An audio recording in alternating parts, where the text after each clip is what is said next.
ये याद रखना, एशिया कप जब अनाउंस हुआ उसके बाद वर्ल्ड जियो पॉलिटिक्स तो बदली है भाई। ये 3 दिन पहले आसिम मुनीर ने वहां पे बोल दिया हम न्यूक्लियर वॉर कर देंगे। उन्होंने इंडिया के एक बहुत बड़े उद्योगपति का नाम लेके बोल दिया वहां से शुरू करेंगे। कल उनके प्राइम मिनिस्टर ने बोला, तो कभी उनके फॉरेन मिनिस्टर, तो उधर से आवाजें आ रही हैं।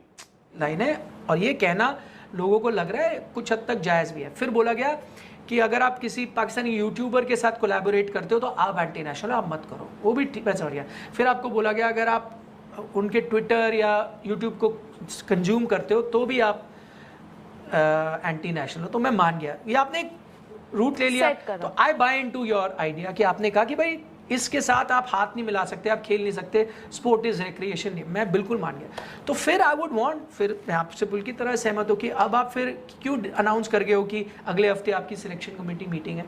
फिर आप क्यों डिस्कस कर रहे हो वेदर इंडियन टीम में शुभमन गिल को होना चाहिए या नहीं होना चाहिए। फिर आप हम सबको बता दो कि नहीं खेलना। तो ये फैसला तो सरकार ने लिया था ना, सोशल मीडिया बैन करने का, ये सब। तो वो फैसला ले लें कि नहीं क्रिकेट खेलना है। तो मैं एक रत्ती भी नहीं कह रहा कि मैं कोई बोलूंगा कि मैच खेलो। भाई अगर आपने डिसाइड किया नहीं खेलना, नहीं खेलना। अब हम यहाँ बैठेंगे, हम इंडिया जो भी बायलैटरल सीरीज खेलेगी, या हो सकता है आपके पास और बहुत देश है जिनके साथ आप क्रिकेट खेल सकते हो, हम वो कवर करेंगे। हम तो वही कवर करेंगे जहाँ इंडिया खेलेगी ना। तो जहाँ से जिन्होंने आपको बताया ये सब नहीं करना चाहिए और हमने वो फॉलो किया एज अ सिटीजन, तो आप वो चीज मेंटेन यहाँ करो। यहाँ क्यों आपने परमिशन, यहाँ से गलत है। सबसे पहले आप नागरिक हो, you are a citizen of a country, ठीक है। अगर हमारे मुल्क में मतलब क्रॉस बॉर्डर टेररिज्म होती है तो हमें तो वो पसंद नहीं है। पहलगाम में जो हमें पसंद नहीं है। फिर एक छोटा सा वॉर हुआ या जो उसको ऑपरेशन को जो भी हुआ, एंड ऑब्वियसली यार हम तो चाहेंगे हमारा मुल्क जीते। उसके बाद जो टेंशन्स थी, हमें लगा कि क्रिकेट तो भूल जाओ, आईसीसी टूर्नामेंट्स होंगे, बाकी क्रिकेट तो भूल जाओ। और ये भले ही टेक्निकली बायलैटरल नहीं है, बट मेरा ये मानना और सबका जानना है कि Asia cup is another form of bilateral only ना। हाँ, उसमें टीमें ज्यादा आ जाती हैं, बट ये कोई मस्ट प्ले टूर्नामेंट नहीं है, ठीक है।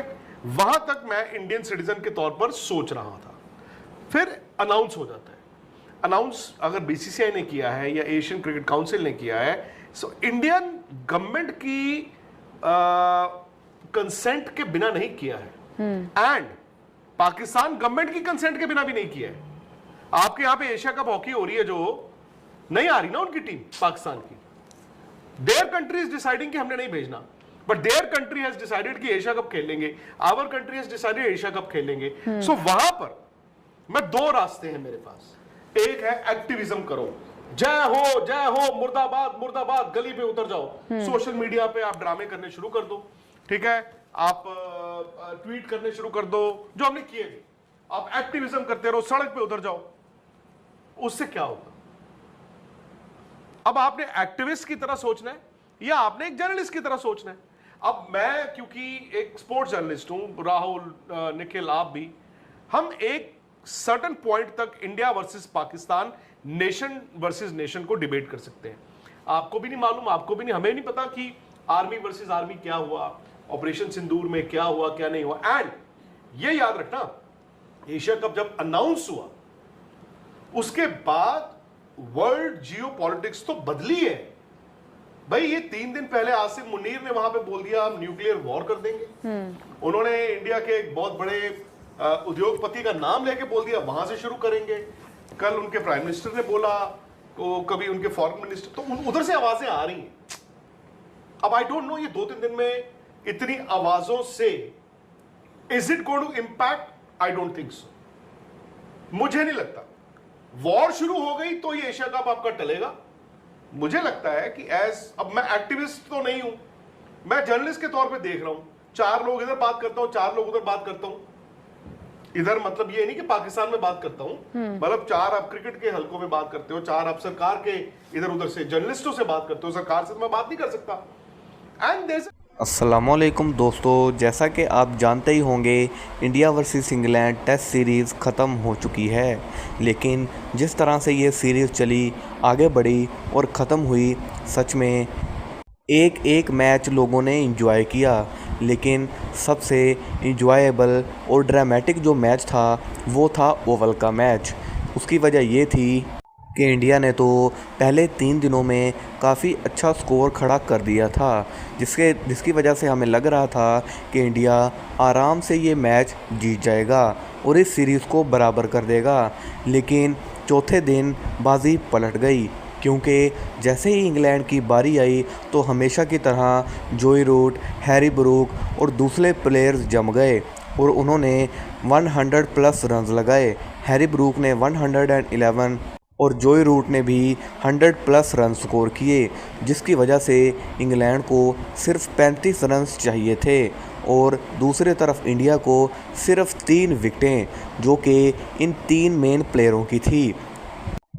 और जैसे इंग्लैंड खेल रहा था, हमें लग रहा था कि इंग्लैंड ये 35 रन्स भी आधे घंटे में पूरा कर देगा, लेकिन कुदरत को कुछ और ही मंजूर था, क्योंकि चौथे दिन जैसे ही इंग्लैंड ने 35 रन पूरा करने के लिए शुरुआत की तो ओवल के ग्राउंड में बारिश होने लग गई और बैड लाइट की वजह से मैच को डिसमिस कर दिया गया और सिर्फ 35 रन, यानी कि इंग्लैंड अपनी जीत से कुछ ही कदम दूर था।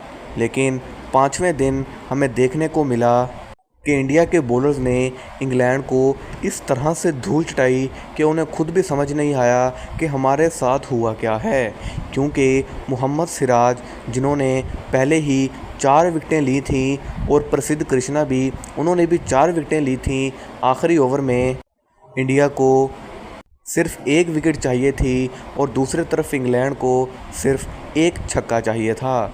लेकिन मोहम्मद सिराज और बुमराह के आगे टिक पाना लगभग नामुमकिन सी बात है। उस दिन मोहम्मद सिराज का लक काम किया और उन्होंने आखिरी विकेट भी निकाल डाली और सिर्फ इंग्लैंड 6 रन से वो मैच हार गया और Mohammed Siraj man of the match करार पाए और इंडिया ने ये सीरीज़ 2-2 से बराबर कर दी। बेशक देखा जाए तो इंडिया ये सीरीज़ एक तरह से जीता नहीं है, लेकिन फिर भी ये जीत इंडिया के लिए इस तरह थी कि जैसे उन्होंने ये टेस्ट सीरीज़ ही जीत ली हो, क्योंकि जिस तरह से टेस्ट सीरीज़ के दरमियान में हंगामे हुए, लड़ाइयाँ हुई और प्लेयर्स इंजर्ड हुए, ये काफ़ी इंटरेस्टिंग मैच बन चुका था और दोनों टीमें ही जान लगा रही थी कि हमें ये मैच किसी तरह भी जीतना है। टेस्ट सीरीज़ तो ख़त्म हो चुकी है, अब देखना ये है कि क्या इंडिया एशिया कप खेलता है या फिर नहीं। जानने के लिए जुड़े रहिए हमारे साथ, वीडियो को लाइक करके चैनल को सब्सक्राइब ज़रूर से कीजिएगा। मिलते हैं अगले वीडियो में, तब तक के लिए अल्लाह हाफ़िज़।